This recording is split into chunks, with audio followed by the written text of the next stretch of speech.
Hello friends, village foodies मध्ये मी स्नेहा आपलं मनापासून खूप खूप स्वागत करते। जर तुमच्या घरी कुणाचा बर्थडे असेल तर एकदम कमी खर्चात म्हणजेच 20 ते 30 रुपयामध्ये बनून तयार होणार अशा केकची रेसिपी आज मी घेऊन आलेली आहे। तर केक बनविण्यासाठी इथे मी हॅपी हॅपी बिस्किटचे 6 पॅकेट्स घेतलेले आहे। एक पॅकेट 40 ग्रामचा आहे। तर सर्वात आधी आपण बिस्किट्सला पॅकेट मधून काढून घेऊयात। बघा, अशा प्रकारे सगळे बिस्किट्स मी बाउल मध्ये काढून घेतलेले आहे। आपण आता ह्यांना ग्राइंड करून घेणार आहोत। मिक्सचर जार मध्ये बिस्किट्सला अशा प्रकारे तोडून टाकून घ्यायचे आहे। हा केक खूपच टेस्टी बनतो, इतका टेस्टी बनतो की आपण बेकरी मधून सुद्धा जो आणतो त्याच्यापेक्षा पण 100 गुणा टेस्टी हा केक बनतो। सगळ्या बिस्किट्सला अशा प्रकारे तोडून घेतलेले आणि मिक्सचर जार मध्ये टाकून घेतलेले आहे। ह्यात 2 चम्मच साखर टाकून घेऊया। साखर आपल्याला कमी टाकून घ्यायची आहे कारण बिस्किट ऑलरेडी गोड असतात। आता ह्यांना ग्राइंड करून ह्यांच्या छान फाईन पावडर बनवून घ्यायचे आहे। तर हे बघा फ्रेंड्स, बिस्किट्स आणि साखरचे असे फाईन पावडर बनवून घेतलेले आहे। तर आता आपण ह्या पावडरला एका बाउल मध्ये काढून घेऊया। आपल्याला 1 कप दूध घ्यायचा आहे आणि दूधला ह्या पावडर मध्ये थोडे थोडे करून टाकून विस्करच्या हेल्पनी मस्तपैकी मिक्स करून घ्यायचे आहे। हॅपी हॅपी बिस्किट्सचा केक खूप टेस्टी बनतो। तर फ्रेंड्स, दूध आणि पावडरला मस्तपैकी मिक्स करून घेतलेले आहे। आता ह्यामध्ये आपण टाकून घेऊया 2 चमचे तेल। बटर सुद्धा टाकलं तरी चालेल। तेल आपण बॅटर मध्ये मस्तपैकी व्यवस्थित असे मिक्स करून घेऊया। हॅपी हॅपी बिस्किट्स ऑलरेडी चॉकलेटी फ्लेवरचा असतो, तर मस्तपैकी चॉकलेटी फ्लेवरचा केक बनून रेडी होणार आहे। तर व्हिडिओ शेवटपर्यंत नक्की बघत राहा। थोडेसे दूध आणखी टाकून छान मिक्स करून घेऊया। केकला आणखी सॉफ्ट बनवून घ्यायला आपण ह्यामध्ये इनो टाकून घेऊया। तर तुम्ही ह्याच्या जागी बेकिंग पावडर आणि बेकिंग सोडाचा सुद्धा यूज करून घेऊ शकता। इनो टाकून घेतल्यावर हलक्या हाताने बॅटरला मिक्स करून घ्यायचे आहे। हे बघा फ्रेंड्स, अशा प्रकारची कन्सिस्टन्सी आपल्याला ठेवून घ्यायची आहे। केकचा बॅटर पूर्णपणे रेडी आहे। तर आता केक टीन घेऊया। जर तुमच्याकडे केक टीन नसेल तर तुम्ही कुठल्याही भांड्याचा वापर करू शकता, जसं मी केलेलं आहे। तर ह्या भांड्याला छान ऑइल लावून ग्रेसिंग करून घ्यायची आहे। अशा प्रकारे आपल्याला हा बॅटर ह्या भांड्यामध्ये टाकून घ्यायचा आहे। बॅटर टाकून झाल्यावर 2 ते 3 वेळेस अशा प्रकारे टॅप करून घेऊयात, म्हणजे बॅटर मध्ये जे पण एअर बबल्स असतील ते सुद्धा निघून जाणार। आता ह्याच्यावर आपण टाकून घेऊया कट करून घेतलेला बदाम। केक बेक होण्यासाठी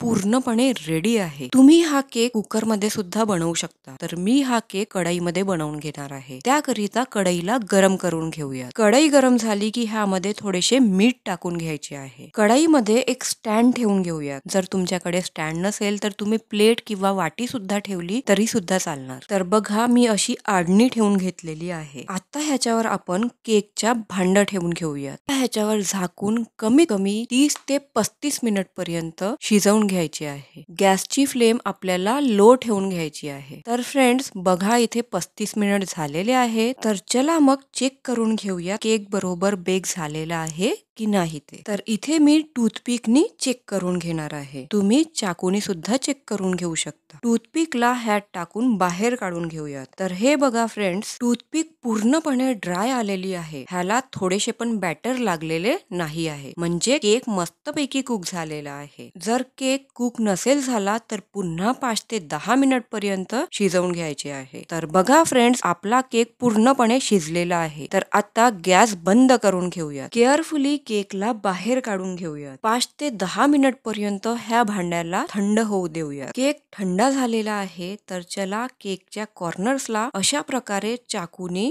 सेपरेट करून घेऊया। तर ह्याच्यावर ठेवून घेऊयात एक प्लेट फिरवून घेतल्यावर केकच्या भांड्याला 2 ते 3 वेळेस अशा प्रकारे टॅप करून घ्यायचे आहे। वाव, बघा किती सिम्पली केक निघालेला आहे। तर बघा फ्रेंड्स, किती सॉफ्ट आणि स्पॉन्जी केक बनून तयार झालेला आहे। तर आता आपण ह्याला पलटून घेऊया। खूपच सॉफ्ट स्पॉन्जी केक बनून रेडी झालेला आहे। तर बघा फ्रेंड्स, किती सिंपल आहे ना हॅपी हॅपी बिस्किट्सचा केक बनविणे। तर आता मी तुम्हाला कट करून दाखवते केक किती सॉफ्ट आणि स्पॉन्जी बनलेला आहे। तुम्ही सुद्धा हा केक एकदा तरी नक्की ट्राय करा, तुम्हाला खूप जास्ती आवडणार। जर तुम्हाला व्हिडिओ छान वाटला असेल तर व्हिडिओला खूप सारा प्रेम द्या, लाईक, शेअर आणि तुमच्या चॅनल विलेज फूडीजला सबस्क्राईब करायचे अजिबातच विसरू नका। Thank you for watching village foodies.